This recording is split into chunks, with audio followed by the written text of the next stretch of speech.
Nah, belum selesai ini ada kelompok Wahabi lain, Habib, ini baru minggu ini. Sekarang ini dia sebarluaskan di YouTube, dia sebarluaskan di internet, di Facebook, di Twitter, lewat buku, koran, majalah, bahkan di televisi. Mereka punya televisi sekarang di Indonesia, kelompok-kelompok Wahabi ini. Mereka katakan ibu bapak Nabi itu kafir, musyrik, masuk neraka jahanam. Ini menjadi persoalan serius. Bagi ahlul ilm, ini persoalan tidak mengejutkan. Karena memang ini dibicarakan oleh para ulama. Tapi bagi orang awam di Indonesia yang selama ini ikut Asy'ari, yang semenjak kecil mereka mendengar ibu bapak Nabi min ahlil fatrah, itu terkejut begitu mendengar mereka katakan ibu bapak Nabi, ibunda Nabi, ayahanda Nabi, kafir, musyrik, masuk neraka jahanam. Kemudian mereka memakai dalil riwayat Muslim. Nah, riwayat Muslim kan hadis sahih, tapi ditakwilkan sesuai pemahaman mereka. Nah, ini yang membuat akhirnya bergejolak lagi. Nah, karena itu pada majelis taklim bulanan yang saya buat di rumah setiap Ahad pertama setiap bulan, kemarin ini kita jawab, kita kupas tuntas selama 2 jam, kita keluarkan semua dalil berkenaan dengan ibunda maupun ayahanda Nabi kita Muhammad sallallahu alaihi wasallam. Insyaallah nanti saya boleh kirim kaset rekamannya untuk Habib Umar. Nah, mungkin tidak malam ini, nanti akan saya kirimkan itu. Singkatnya, saya hanya ingin mengingatkan, ya memang As-Syaikh Albani dalam kitab Al-Ahadits Sahihah di mujallad yang pertama, pada saat membicarakan tentang riwayat Muslim, tentang Nabi mengatakan abuka wa abi finnar, maka Syekh Albani mengatakan bahwa memang ayah Nabi itu kafir, musyrik, masuk neraka. Kemudian Syekh Albani menukilkan, menisbahkan pendapat itu kepada Al-Imam An-Nawawi radhiyallahu taala anhu. Nah, ini yang dijadikan dalil oleh kelompok Wahabiyah yang ada di Indonesia, dan ini yang digembar-gemborkan di atas mimbar, di televisi, di radio, di mana-mana tempat. Nah, kemudian yang ingin saya sampaikan di sini, mereka tidak membaca bagaimana Al-Imam Suyuti membuat sebuah kitab dengan judul Masalikul Hunafa fi Walidayil Mustafa.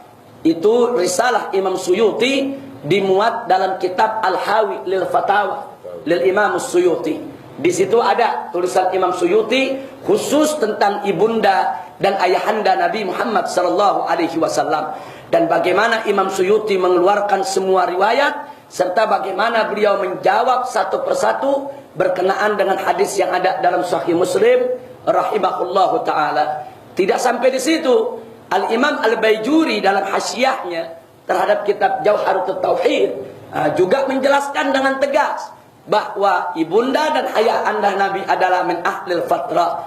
Jadi tidak ada hisab. Jadi mereka tidak boleh disebut kafir, tidak boleh disebut musyrik.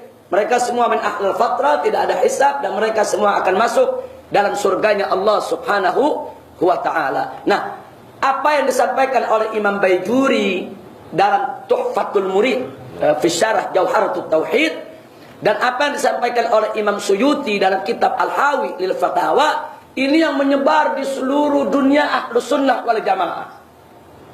Jadi semua Ahlus Sunnah dari kalangan habaib, di kalangan kiai, pondok pesantren, selama ini dari semenjak saya kecil, saya ngaji di taman-taman pendidikan Al-Quran, selalu Ustadz mengatakan ibu bapak Nabi min ahlil fatrah. Gak pernah kita dengar ada guru-guru kita mengatakan ibu bapak Nabi kafir, ibu bapak Nabi musyrik, ibu bapak Nabi masuk neraka jahanam. Nah, tapi di zaman sekarang ini, walaupun itu pendapat ada di pendapat ulama-ulama yang sebelumnya, tapi ini gak pernah dijadikan sebagai bahan ceramah. Itu hanya kajian khusus, itu kajian ilmiah khusus di lingkungan tertentu. Nah, sekarang yang jadi persoalan, di zaman ada YouTube, di zaman ada Facebook, Twitter, ini menjadi konsumsi publik. Ini dibicarakan masyarakat luas, sampai orang-orang yang gak punya ilmu ikut angkat bicara. Nah, ini yang akhirnya tadi yang Sayyidul Walid Al-Habib Umar mengatakan, akhirnya YouTube menjadi fitnah buat umat Islam. Nah, karena itu bulan kemarin kita coba jawab, kita rincikan satu persatu jawabnya. Insya Allah nanti Jawaban itu yang lengkapnya akan saya kirimkan ke Habib Umar, sekaligus juga minta ditashih, minta ditambah juga, karena ini menjadi fitnah kalau dibiarkan. Nah, pada malam hari ini sedikit saja saya ingin sampaikan. Yang pertama, kenapa dalam Sahih Muslim ada satu hadis yang menceritakan manakala seorang sahabat bertanya kepada Nabi, "Ya Rasulullah, aina abi?" Di manakah ayahku? Rasulullah menjawab, "Abuka finnar." Nah, kemudian ini dalam Sahih Muslim dulu saya cerita. Kemudian setelah itu orang ini bertanya lagi, "Wa aina abu?" Kalau ayahku dalam neraka, lalu ayahmu di mana ya Rasulullah? Nah, menurut riwayat Sahih Muslim disebutkan, "Inna abi wa abaka finnar." Sesungguhnya ayahku dan ayahmu ada dalam neraka. Nah, ini yang dijadikan dalil oleh mereka. Nah, bagaimana menjawabnya? Nah, untuk menjawabnya ada beberapa jawaban yang diberikan oleh Al-Imam Suyuti maupun ulama-ulama setelah beliau dari kalangan Ahlus Sunnah wal Jamaah. Pertama, hadis itu sahih dari segi sanad, tapi dari segi matan syadz.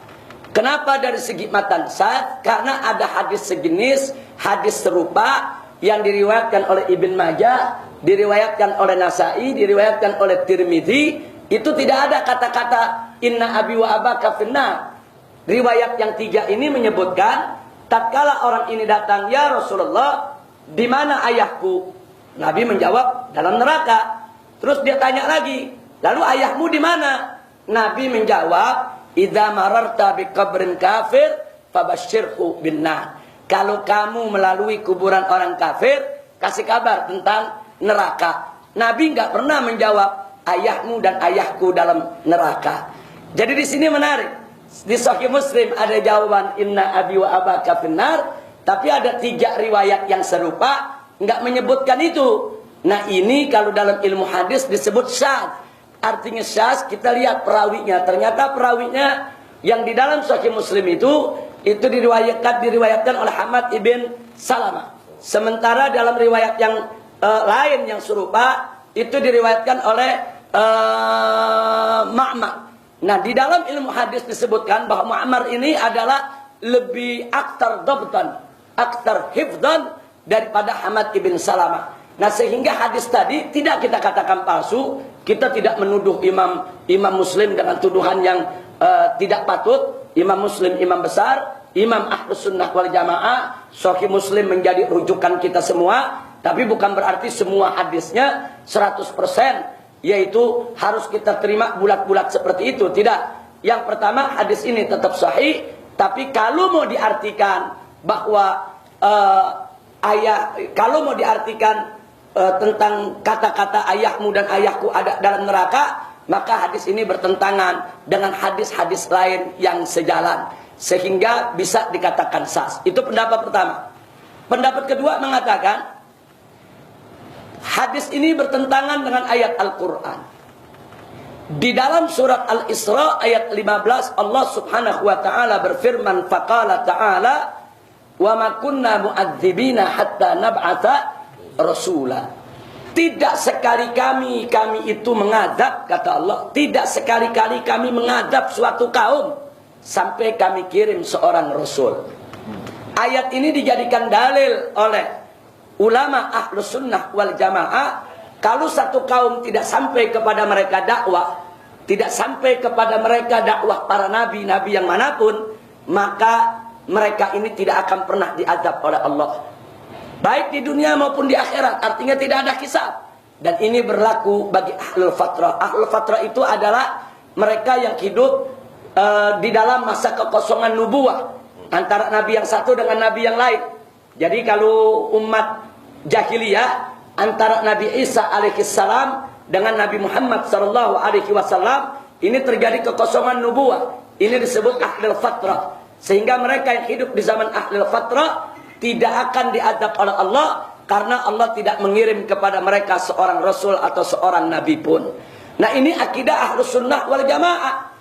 Nah, sekarang bagaimana?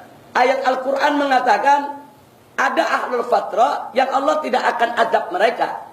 Ayah ibu nabi min ahlul fatrah. Tidak ada satu rasul pun yang dikirim kepada ayah maupun ibu nabi untuk yaitu mengajak kepada satu syariat. Karena itu hadis yang mengatakan ayat Nabi di dalam neraka jahanam bertentangan dengan ayat Al-Quranul Karim. Manakala ada hadis bertentangan dengan ayat Al-Quranul Karim, maka cuma ada dua jalan. Imma hadis tersebut ditakwilkan, atau hadis tersebut ditolak karena bertentangan dengan Al-Quran. Nah, ternyata ulama Ahlus Sunnah ngambil yang pertama, hadis tadi ditakwilkan, saudara. Apa takwilnya? Takwilnya, kata abun dalam bahasa Arab artinya tidak selalu ayah. Kadang-kadang digunakan untuk paman. Seperti cerita dalam Al-Quran tentang ayah Nabi Ibrahim alaihissalam. Nah, tentang Azar itu disebut li abiki. Tapi para ulama tafsir mengatakan itu bukan ayahnya, tapi pamannya. Ternyata paman dalam bahasa Arab boleh disebut ab. Jadi kalau Nabi mengatakan abuka ayahmu wa abi finnar, abi di sini pamanku. Ya paman Nabi kan bisa Abu Lahab yang masuk neraka jahanam. Nah, jadi itu ditakwilkan. Kalau ditakwilkan, maka sejalan dengan ayat Al-Quran, hadis itu tetap sahih, tetap kita terima, dan muawwal ditakwilkan untuk tidak bertentangan dengan firman Allah Subhanahu wa taala. Itu yang kedua. Terus ada lagi yang ketiga, yang tidak kalah menariknya. Ada hadis lain tentang ibu Nabi. Nah, di mana diceritakan tentang ibu Nabi ini, diceritakan bahwa Nabi alaihi salatu wassalam mengatakan, aku memohon ampun kepada Allah, inni astaghfirullah li ummi fa'aba. Aku memohon ampun kepada Allah untuk ibuku, tapi Allah menolak. Kemudian aku minta izin untuk ziarah ke kubur ibuku, dan aku diizinkan. Hadisnya cukup panjang. Singkat cerita, Nabi menangis, sahabat pun yang hadir ikut menangis, saudara. Nah, ini dijadikan dalil oleh kalangan Wahabi. Nah, lihat tuh, Nabi minta ampun kepada Allah untuk ibunya, Allah tolak. Ini dalil kalau ibunya kafir, ditolak oleh Allah, karena orang kafir nggak boleh dimohonkan ampun. Itu kata kalangan Wahabi. Itu kata kalangan Wahabi. Nah, sekarang apa jawab dari Imam Suyuti maupun imam-imam yang lain berkenaan dengan hadis ini? Justru dikatakan hadis ini hujatan lana, bukan hujatan alaina. Jadi waktu Nabi memohon ampun untuk ibunya, ditolak oleh Allah. Kenapa ditolak? Karena ibunya nggak ada dosa. Apa mesti dimintain ampun? Ibunya ahlul fatrah. Allah tolak. Jadi Allah tolak bukan berarti kafir. Allah tolak ihtimal karena ibunya min ahlil fatrah. Min ahlil fatrah lah hisab. Kalau lah hisab nggak ada dosa. Kalau nggak ada dosa, wajar istighfarnya Allah tolak, karena tidak perlu untuk diistighfarkan untuk min ahlil fatrah. Lalu bagaimana dengan ziarah? Waktu Nabi minta izin ziarah kubur ibunya, tidak perlu heran. Karena memang ketika itu ziarah kubur diharamkan. Kan Nabi yang mengatakan kuntunah itu kum an ziaratil kubur al-an ala fazuruha. Dulu aku larang kalian untuk ziarah ke kuburan. Sekarang silakan kalian ziarah kuburan. Ketika itu memang ziarah kubur nggak boleh. Walaupun kubur orang Islam nggak boleh. Nah, ini juga dalil hujatan lana. Artinya andai kata ibu Nabi itu kafir, mana boleh ziarah ke kubur orang kafir? Allah yang larang dalam Al-Quran. Orang munafik, orang kafir nggak boleh kita sholatin, nggak boleh kita diri di atas kuburannya, nggak boleh kita ziarah. Nah, jadi di sini justru itu hadis menjadi hujjah buat kita bahwa ibu Nabi tidak kafir. Jadi ini persoalan-persoalan perspektif, Habib. Ini persoalan-persoalan interpretasi. Ini persoalan bagaimana kita memahami ayat dan memahami hadis. Jadi orang-orang Wahabi ini memahami ayat dan hadis, mereka ini secara tekstual, apa adanya, mereka artikan secara zahir. Nah, tampak mereka lihat akibatnya, betapa pengertian secara zahir tadi begitu berbahaya, karena bisa mengkafirkan dan memusyrikkan ibu dan ayah Nabi kita Muhammad sallallahu alaihi wasallam. Tapi kalau mereka mau sedikit saja bersabar, melihat dalil-dalil yang lain, mereka tidak akan mudah terburu-buru untuk itu. Itu yang ketiga. Yang keempat, masih ada jawaban lain. Kan ada hadis sahih di mana Nabi yang mengatakan bahwa Allah memindahkan aku dari sulbi ke sulbi yang tahir, masuk ke rahim-rahim yang suci. aslabut tahira ilal arhamit tahira, arhamiz zakiyah. Jadi kata Nabi, aku ini diciptakan oleh Allah dari Nabi Adam sampai kepadaku, itu benihnya pindah dari sulbi yang tahir ke sulbi yang suci, ke sulbi yang suci, masuk ke rahim yang suci, pindah ke sulbi yang suci, masuk ke rahim yang suci. Enggak mungkin disebut sulbi suci kalau kakek moyang Nabi kafir. Enggak mungkin disebut rahim yang suci kalau ibu-ibu Nabi ke atas kafir. Kalau disebut sulbi yang suci, berarti ayah-ayah Nabi bukan kafir sampai Nabi Adam. Kalau disebut rahim yang suci, berarti ibu-ibu Nabi sampai Siti Hawa, tidak ada orang kafir maupun musyrik. Apalagi hadis innallaha astafa min bani Adam Kinanah, wastafa min Kinanah Quraisy, dan seterusnya. Di sini Nabi menceritakan bahwa ini khiyarun min khiyar, kata Nabi. Aku ini adalah pilihan Allah dari pilihan, dari pilihan, dari pilihan. Mana mungkin pilihan Allah itu kafir? Nabi Adam dipilih oleh Allah. Nabi Adam punya anak banyak. Salah satu anaknya akan menjadi kakek moyangnya Rasulullah. Akan dipilih oleh Allah. Nanti ini punya anak lagi. Anak ini masuk benih. Ini nanti benihnya akan jadi Rasulullah turunannya ke bawah. Dipilih lagi oleh Allah. Dari sekian banyak anak cucu Adam, Allah pilih, Allah pilih, Allah pilih lagi ke bawah, Allah pilih lagi ke bawah, Allah pilih lagi ke bawah. Tidak mungkin pilihan Allah itu kafir ataupun musyrik. Ini hadis sahih semua. Kenapa mereka tidak baca? Kenapa mereka tidak kaji? Itulah karenanya Imam Baijuri dalam Tuhfatul Murid, yaitu hasyiah daripada syarah Jauharut Tauhid, itu dengan tegas mengatakan bahwa ibu bapak Nabi min ahlil fatrah, bukan kafir, bukan musyrik, saudara. Nah, ini yang saya mau sampaikan. Artinya ini terlalu singkat sekali Habib yang Anda sampaikan. Tapi waktu kemarin Anda memang bawa, kita pakai infokus, kita keluarkan dalil-dalilnya, semua boleh mencatat. Insya Allah nanti Anda kirimkan ke Habib Umar, yaitu kasetnya hadiah untuk Habib Umar, bisa dilihat. Yang lain juga boleh kopi, silakan untuk lihat. Itu perlu 2 jam untuk menerangkan dalil ke dalil. Yang saya sampaikan sekarang hanya sedikit saja.